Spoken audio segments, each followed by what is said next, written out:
Well, hello everybody and welcome to another Full Sail University online help session.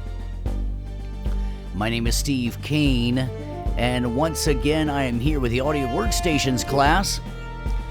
And today we are going to be tackling the wonderful world of tempo mapping. I've got that song Beautiful pulled up, and so if you are having any kind of problems with Beautiful, this is going to be a great help session for you to come along with. So for the next 10 or 15 minutes or so, we're going to jump through and do this. So I'm glad you're here, and we might as well just buckle up and jump in with both feet forward, make a big splash, and make this thing happen. So I'm glad you're here, and let's just jump in and get to the chase here. So as you see on your screen, I've got a Pro Tools session popped up, and I brought in the tracks for our song Beautiful and put them right at measure 1. Let's give them a listen.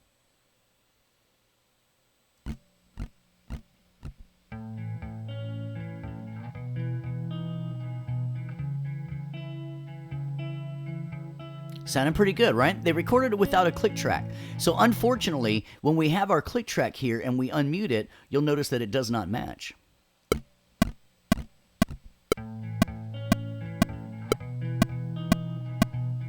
So what our job tonight is to make the click track fix and fit the audio. So let's jump in and do it. So as we learned in lecture briefly, we're going to use the identify beat function, Command I, tonight. And so what we're going to do is find out what establishes the tempo. And we've got this little click track right here with the guitar, and then the guitar comes in. So I'm going to mute this for a second. And the key to this is checking yourself as you go. So we're going to put the cursor right here. I've got the selector tool in slip mode, and I've got the tab to transient button on. So now I'm going to hit tab, and it's going to move right up to that transient. And what I'm going to do now is, and this is a little bit tricky, check it out. I'm going to go put this cursor right up here just by clicking up here, right? And then I'm going to take the tab to transient button off, and now it's going to go all the way to the beginning. So what I'll do is, and you can do this just by clicking 1 up here, and it'll make the selection, or you can do it automatically by holding down the Option key, and then the Shift key, and then the Tab key, and see how it does the same thing as if I would have typed in the numbers 1 up here. So let's check and see if this is a good loop. I'm in loop playback. If I'm not, you right-click. So that sounds like a good loop from measure 1 to measure 2. But Pro Tools doesn't think that it's a full, it thinks it's longer than a full loop. So this is where we have to correct the timeline. And we do that under the event menu with identify beat. And so we're identifying the front of that selection as measure 1 and the back of that selection as measure 2 exactly. Hit OK. And now let's see if it matches our click track. Perfect. All right, so now what we're going to do is for a live concert, they want to have a count off, and they want to have a setup and then a count off, and then have everything start at measure 3. So we're going to go ahead and place everything at measure 3 now that we've got our count off. So I'm going to shift click, and I'm going to get my grabber for spot mode and move everything to measure 3. And that same thing should work. So where I did measure 1 to 2, I'm just going to do measure 3 to measure 4. So I'm going to get slip mode again in my selector tool again, and I'm going to go right here. I got to make sure I'm tabbed to transient on again, and I'm going to click right here, tab up here, and just make sure that it's still measure 4. And I can lock that in by just hitting Command I and hitting OK, and that way it still gets the tempo change in there. So now what we're going to do is start using this guitar track to establish our tempo. I'm going to hit the T key as long as my my keyboard focus key is on, and I'm going to zoom in just a little bit, and so we're going to find where my next loop is. And it's right about here, right? So what I'm going to do is I'm going to mute this click track for a second, and I'm going to get right in here. I'm going to zoom in a little bit more and hit that tab key. Now, I think that this is measure 5, and see they're playing a little bit fast now. So this is where I want to re-identify that beat, so I'm going to hit Command I and call it just measure 5. Now see, because I don't have a selection, now I don't have to tell it the start and the stop. So I can either do this by selecting loops or just by placing the cursor here. But I'm always going to grab a loop to check myself. So even after I make it measure 5, I'm going to go listen to measure 4 to measure 5 and make sure it's a good loop.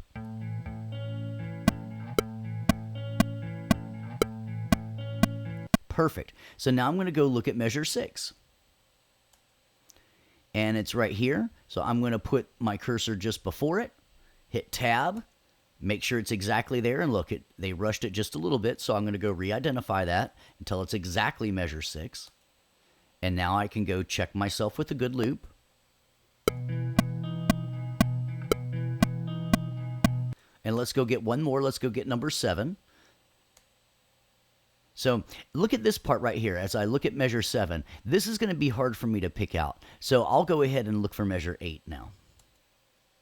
And that looks a lot easier. So it's probably this right in front. I hit tab, and look, they're playing a little faster, so it's a little earlier. So I just re-identify it, Command I, call it measure 8. And so now let's get a loop and see if it works. 6 to 8 should be a nice 2-bar loop.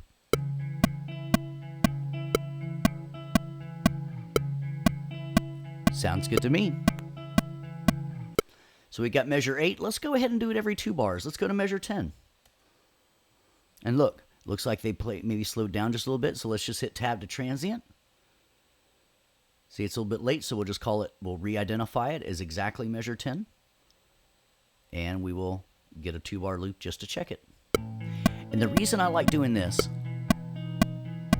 if we make a mistake, we can hear it as soon as we make it, and we can go fix it.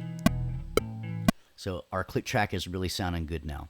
All right, let's go grab measure 12.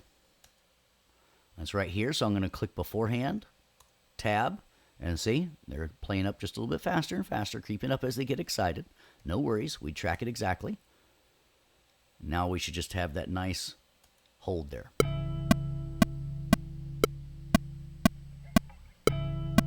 Perfect. So let's go look at measure 14. It's right here, so I'm going to put it before it and hit tab just so we can check it. See, it's getting a little bit faster again. So hit Command I. Actually, they're slowing down a little bit here. So we'll go back to measure 14. Check it with a good loop.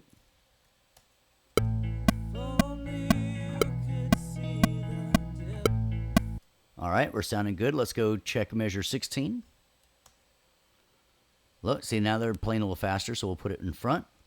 Hit tab. It's just ahead. So we'll hit Command I. Identify beat for it to be 16. Let's live a little. Instead of checking it every one, let's go to get measure 18 as well. And so we'll look right here. And this is where it looks like they're really slowing down here. So let's tab and tab one more time. Nope, I think I missed it. Right here, tab. All right. So look at that. Let's call that measure 18. So we'll hit Command I and hit measure 18. So now we skipped one. So let's listen all the way from 14 to 18.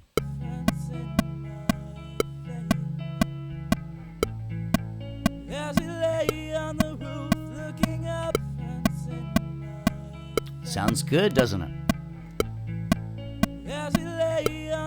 All right, let's maybe do 1 or 2 more, and then we'll go check it out. So we'll go to measure 20. Looks like they're playing a little faster, so we'll click in front, tab to transient. They sure are, so we'll re-identify beat with Command I. Tell it it's really measure 20.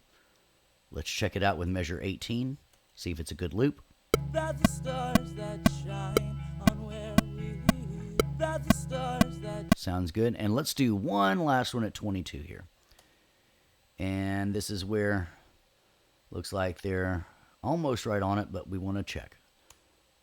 And look, they're just a little hair in front. So we call it exactly 22. And let's check our last loop here, and then we're going to listen to it from the top.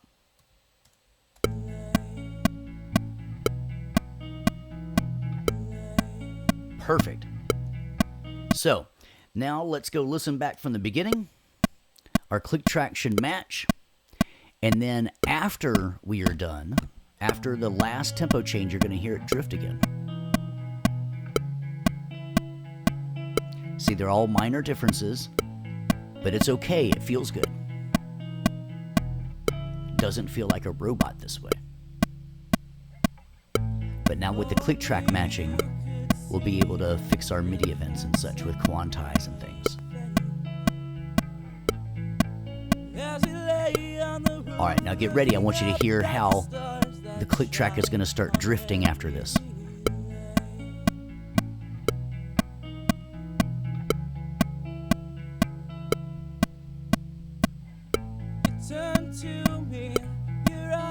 Yeah, you hear it? So now you hear and understand how you can fix a track. Let me rephrase that. How you can fix the click track to make it match a track that was never recorded with one. So, hope you enjoyed that. If you have any questions, reach out to us and let us know. And remember to reference a minute and second into this video if you have any questions, like, hey, at 3 minutes and 28 seconds, I wasn't sure what he was doing. So thanks a lot for being here. I hope this helps you in your tempo mapping journey. My name is Steve Kane. See you later.